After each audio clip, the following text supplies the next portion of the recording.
पाहिलत का भक्तगण हो, पाहिलत? अहो मी एक साधू माणूस आहे, माझं एक कुटुंब आहे, माझं माझ्या पत्नीवर आणि माझ्या मुलांवर अतिशय प्रेम आहे. या समाजाच्या भल्यासाठीच मी जन्म घेतलेला आहे. पण काही समाजकंटक लोक माझ्या विरुद्ध कट रचत आहेत. पण या दोन्ही माऊलींचा त्यात काही दोष नाही. त्यांच्या मनात कोणीतरी काहीतरी भरवून दिलेलं आहे. पण मला त्याचा अजिबात राग नाही.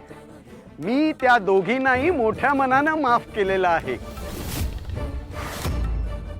ए ए ए मागे हो, चल मागे. परत एकदा सांगतो, कायदा हातात घ्यायचा नाही. मिसेस पाटकर, हा काय प्रकार आहे? तुमच्याकडे काही पुरावा नाहीये. साहेब प्लीज असं करू नका. तुम्हाला तर सगळं माहिती आहे. तुम्हाला माहिती आहे की हा माणूस खोटा आहे.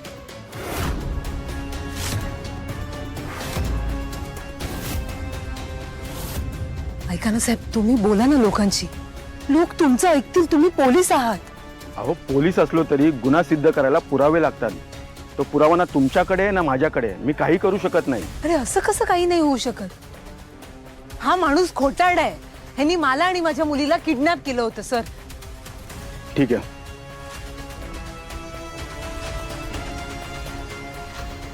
दयानंदजी, समजून घ्या. मीडिया. दयानंदजी, तुम्हाला आमच्यासोबत चौकशीसाठी यावं लागेल. नाही नाही, एक मिनिट. असं कसं? आम्हाला ह्यांच्या विरोधात FIR नोंदवायची.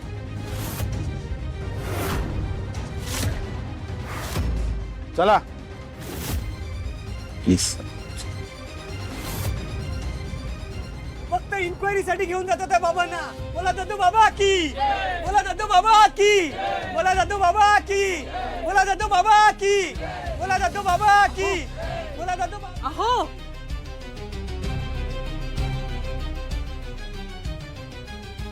काय झालं? तुम्ही का असे रिॲक्ट करताय? अविनाश, इकडे बघा. माझ्या बोलण्यावर विश्वास नाहीये तुमचा? इतर लोकांसारखं तुम्हाला असंच वाटतंय की मी जे बोलले ते खोटे? सगळ्याचे परिणाम काय होतील याचा कसले परिणाम?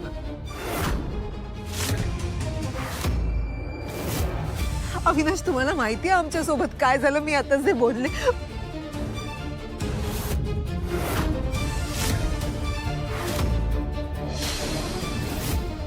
आणि तुम्ही म्हणताय एवढं होऊन पण मी काहीच बोलू नको?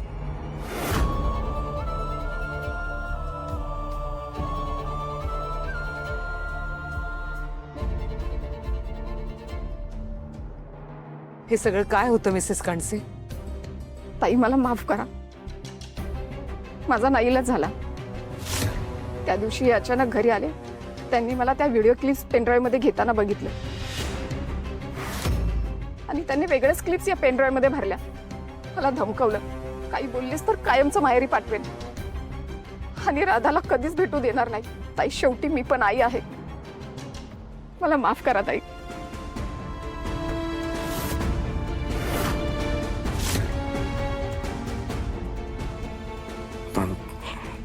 पण घरी जाऊया.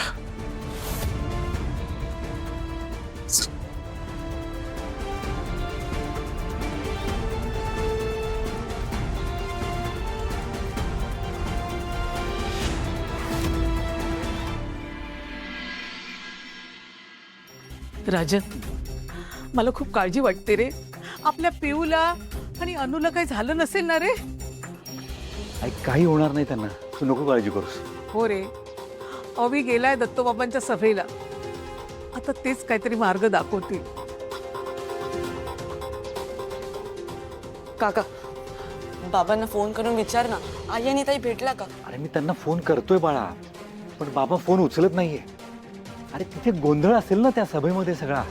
तू नको काळजी करूस. बाबा येतील आणि त्या दोघींना घेऊन येतील. ओके? आई. अरे हनु,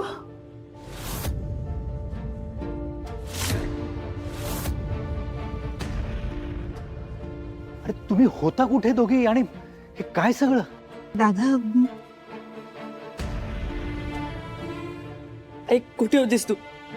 मला मला खूप आठवण येत होती तुझी. मला पण त्याची खूप आठवण येत होती बाळा. पण तू रडतोयस का? आता आलोय ना आम्ही. हं? रडू. अगे, तुम्ही दोघी कुठे होतात? दद्दो बाबांनी शोधून काढलं ना तुम्हाला, त्यांच्या दिव्य दृष्टीनं. हा, नाव घेऊ नका त्या नीच माणसाचं आई.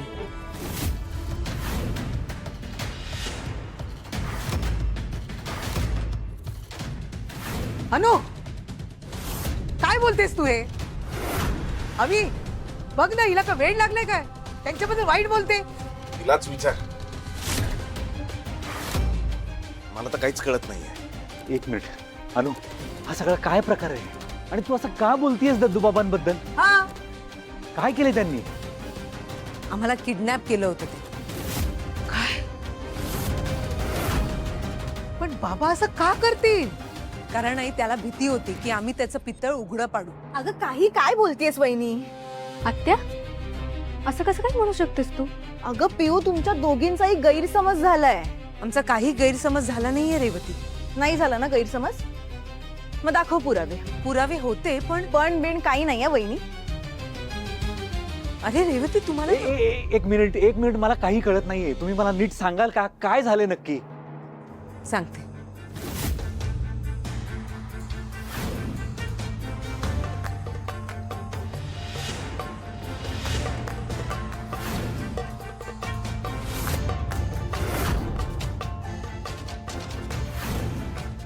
त्या सुंदर मासोळी सारखी पटकन कधी कोणाच्या हातातच येत नाही. अनबिलिव्हेबल. ते मला फक्त एवढं सांग, तू जे म्हणतेस हे सगळं जर खरं असेल तर तुम्ही सुटलात कशा तिथून?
अरे गेले कुठे?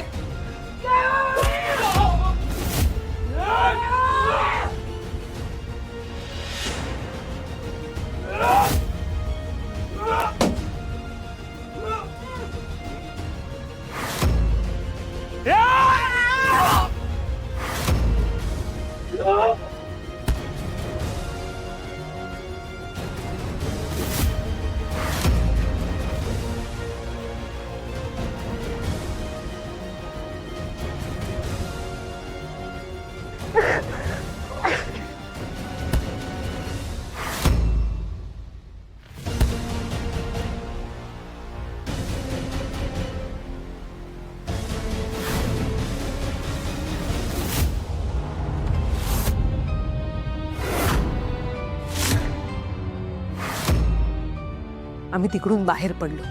एका अनोळखी माणसाच्या फोनवर ना आम्ही कणसेच्या बायकोला फोन केला.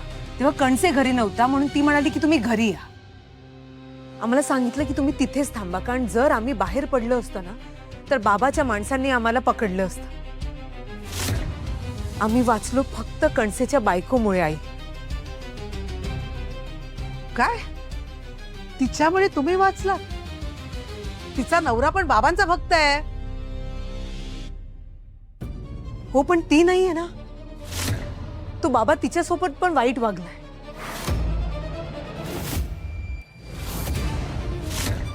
काय बोलतेस कळतंय ना? हो त्यांनीच सांगितलं मला. फक्त त्यांनाच नाही त्रास दिलाय, त्यांची लहान मुलगी राधा तिच्या सोबत पण त्या बाबांनी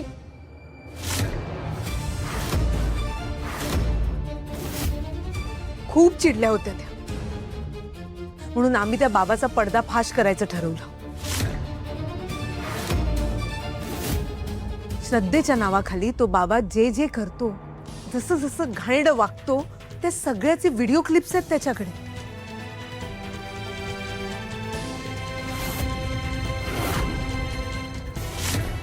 आणि हे व्हिडिओ क्लिप्स कुठे ठेवलेत हे कणसेच्या बायकोला माहित होते. तिनेच आम्हाला पेन ड्राईव्ह मध्ये ती व्हिडिओ क्लिप्स दिली. हो आम्ही बघितली ती क्लिप. इनफॅक्ट तिथे असलेल्या सगळ्यांनी बघितली ती क्लिप. आणि त्यात काय होतं हे तुलाही माहितीये वहिनी. अरे रेवती तुम्हाला कळत का नाहीये?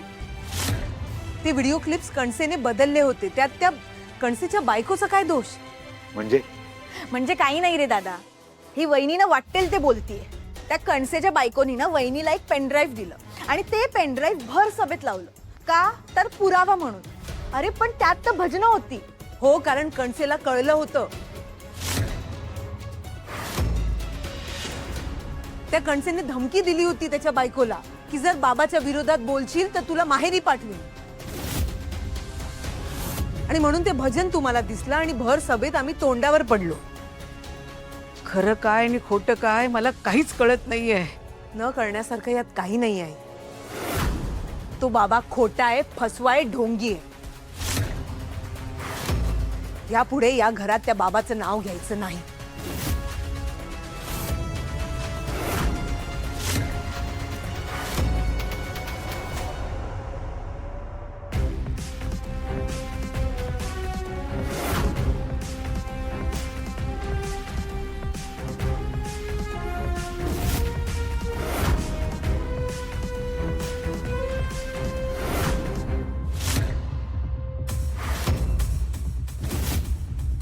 वहिनी मी तुला पुन्हा एकदा सांगते, तुझा काहीतरी गैरसमज होतोय.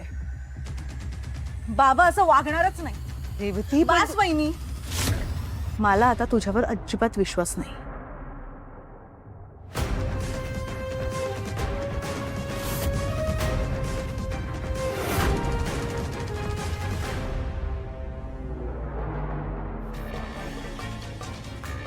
रेवती काय झालंय काय त्याला?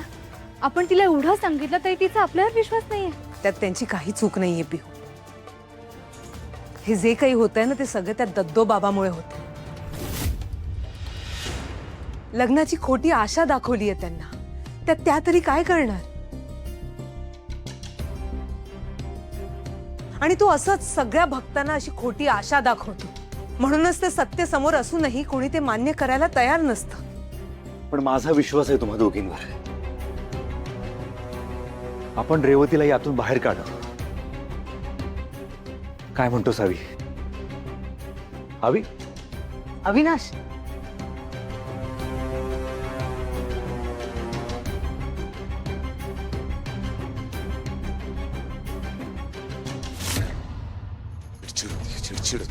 चिडचिड होतीये माझी. संताप होतोय माझा त्या मूर्ख बाबावर अविनाश, विश्वास ठेवला मी अविनाश. त्याच्यावर. काय करत होती तू? 10 वेळा सांगत होतीस मला ओरडून की नका विश्वास ठेवू. मला काहीतरी ऑड वाटतं. मी नाही विश्वास ठेवला तुझ्यावर.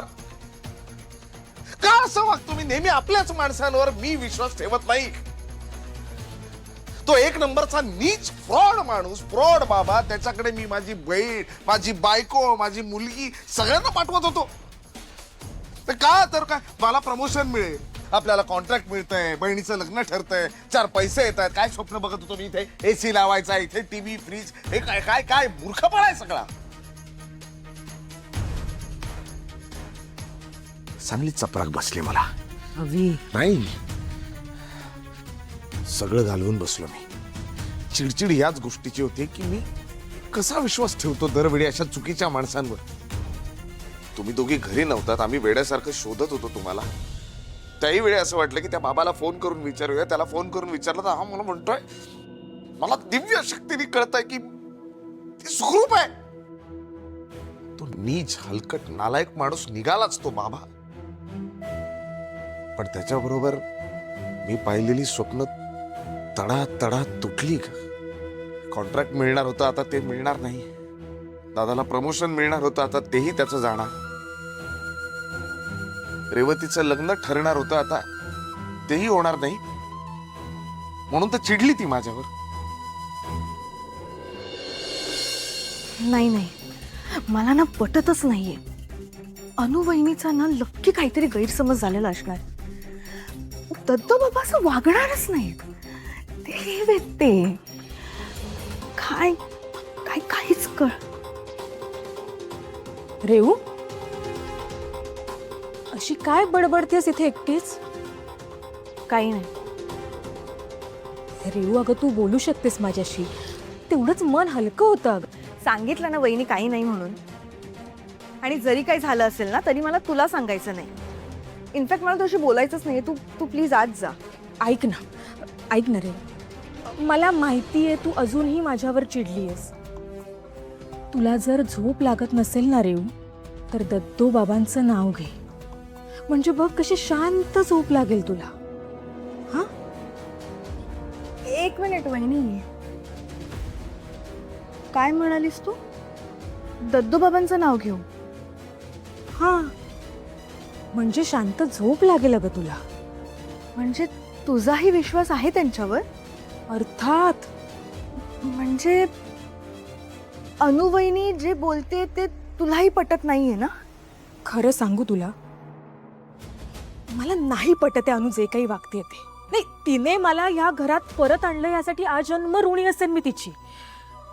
पण एवढं सगळं चांगलं सुरू असताना दत्तो बाबांसारख्या चांगल्या माणसावर उगाच का संशय घेते ती, मला खरंच काही कळत नाहीये. अनुचं नक्की काहीतरी गैरसमज झालाय. दत्तो बाबा असं कधीच वागणार नाहीत. हो, मलाही अगदी असंच वाटतंय वहिनी. म्हणजे ना अनु वहिनीला कोणीतरी दुसऱ्याने किडनॅप केलं असणार आहे आणि अंधारात तिला कळलं नसणार म्हणून तिला वाटते की तिला दत्तो बाबांनी किडनॅप केलं. हो, आणि रेवती, पिहू आणि अनुला ना दत्तो बाबा आधीपासूनच खटकत होते. म्हणून कदाचित त्यांना असं वाटतंय की दत्तो बाबांनीच त्यांना किडनॅप केलं. तुला वाईट नसेल वाटणार तर एक बोलू का मी रेऊ? मला असं वाटतंय ना रेऊ की अनुला तुझं लग्नच व्हायला नकोय. नाहीतर बघ ना, मग असं का वागली असती एवढं सगळं सुरळीत सुरू असताना ती? आणि अनुला खूप चांगलं माहितीये रेऊ. अनुला काय आपल्या सगळ्यांनाच माहितीये आपल्या घरात पैशांची किती चणचण सुरू आहे. बघ ना रेऊ, जर उद्या तुझं लग्न ठरलं तर लग्नाच्या खर्चाचं काय? कदाचित तुझ्या लग्नाचा खर्च नको असेल म्हणून अनु अशी वागत असेल. खरंच वहिनी? दुसरं काय कारण असू शकतं रेवती? दत्तो बाबांसारख्या संत माणसावर का कोणी असं चिखलफेक करेल? बरोबर बोलतेस ग तू सीमा वहिनी. दत्तो बाबा ग्रेट आहे. काय म्हणायचंय तुम्हाला? हे जे काही घडत होतं ते बाबांमुळे घडत होतं? नाही, असं नाहीये. माझे सासरे, तुमचे बाबा, आपले आबा गेल्यानंतर या घराला कोणी सांभाळलं, कोणी सावरलंय? माझ्या नवऱ्याने, अविनाश पाटकरने. तुम्ही आहात म्हणून हे घर आहे. तुमच्या कर्तृत्वामुळे, तुमच्या मेहनतीमुळे हे घर आज उभं आहे. आपले आबा गेले तेव्हा तो बाबा कुठे होता? कोण आहे तो? आणि तुम्ही राजन दादांच्या प्रमोशन विषयी बोलताय तर इतके वर्ष राजन दादांना प्रमोशन मिळालं नाही कारण ते त्यांच्या कामाशी खूप सच्चे आहेत. खरा माणूस आहे तो. छक्के पंजे नाही जमत त्यांना. त्या बाबाच्या चुकीच्या कॉन्टॅक्टमुळे जर त्यांना ते प्रमोशन मिळालं असतं तर चाललं असतं का तुम्हाला? नंतर त्यांना कळल्यावर किती वाईट वाटलं असतं त्यांना. हे फालतूचं प्रमोशन महत्वाचं की आपल्या दादाचा आनंद, त्यांचा सच्चेपणा, त्यांचा खरेपणा? आणि रेवतीच्या बाबतीत म्हणाल तर ठीक आहे ना, त्या चिडल्यात आता माझ्यावर. पण पुढे गेल्यावर जेव्हा त्यांना कळेल की तो बाबा ढोंगी आहे तेव्हा त्यांचा माझ्यावर विश्वास बसेल. तुम्ही विचार करा अविनाश, ते जे काही स्थळ आलं होतं तो मुलगा चुकीचा असता आणि रेवतीचं त्याच्याशी लग्न झालं असतं आणि काही चुकीचं घडलं असतं तर काय केलं असतं आपण? माफ करू शकलो असतो का आपण स्वतःला? ते आता आपल्या घरी सेफ आहे, खुश आहेत, ठीक आहे ना, त्यांचं वय झालं, ठीक आहे, होईल लग्न, पण आपल्या सोबत आहेत ना, हे महत्वाचं नाहीये का अविनाश? आणि मला खात्री आहे की बिझनेस मध्ये तुम्ही खूप पुढे जाणार, तुमचा बिझनेस चांगला चालणार आहे, माझा पूर्ण विश्वास आहे तुमच्यावर. अविनाश, मी आहे ना तुमच्या सोबत, आपण काढू काही ना काहीतरी मार्ग.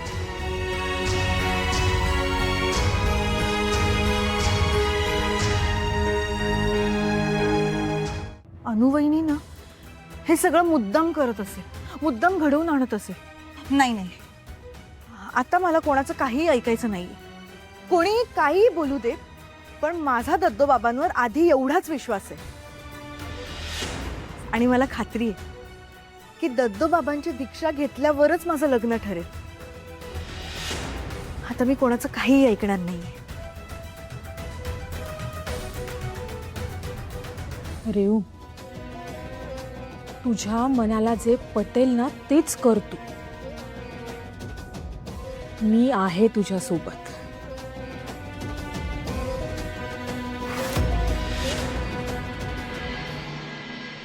ऐका ना, नाश्त्याच्या आधीच्या गोळ्या काढून ठेवल्या होत्या, त्या घेतल्या का? हो बाई, घेतल्या.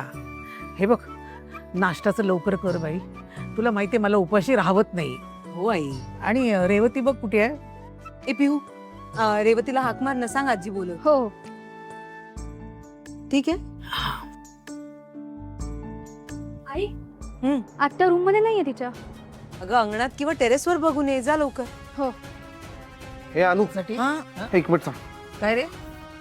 अहो काय झालं? अगं दद्दो बाबा सुटलाय. काय काय? अरे काय झालं? दद्दो बाबा सुटलाय रे. तब्बल 6 तासांच्या चौकशीनंतर रात्री दद्दो बाबा यांना निर्दोष मुक्त करण्यात आले असून अनुप्रिया पाटकर आणि प्रोफेसर कानविंदे यांनी दद्दो बाबांवर लावलेले सगळे आरोप निराधार सिद्ध झाले आहे. यामुळे भक्तांमध्ये जल्लोषाचं वातावरण पसरलेलं असून जागोजागी मिठाई वाटून आनंद व्यक्त करण्यात येत आहे. अहो, हे कसं शक्य आहे? तो दद्दो बाबा फ्रॉड आहे, खोटारडा आहे, हे माहित असून सुद्धा तू सुटला कसा? आई, आत्या अंगणात नाहीये. मी टेरेसवर पण बघितलं, आत्या तिथे पण नाहीये. काय? ए, रेवती कुठे आहे? हो, रेवती सकाळपासून घरात दिसल्या नाही. रेवती बाबांकडे गेली नसेल ना?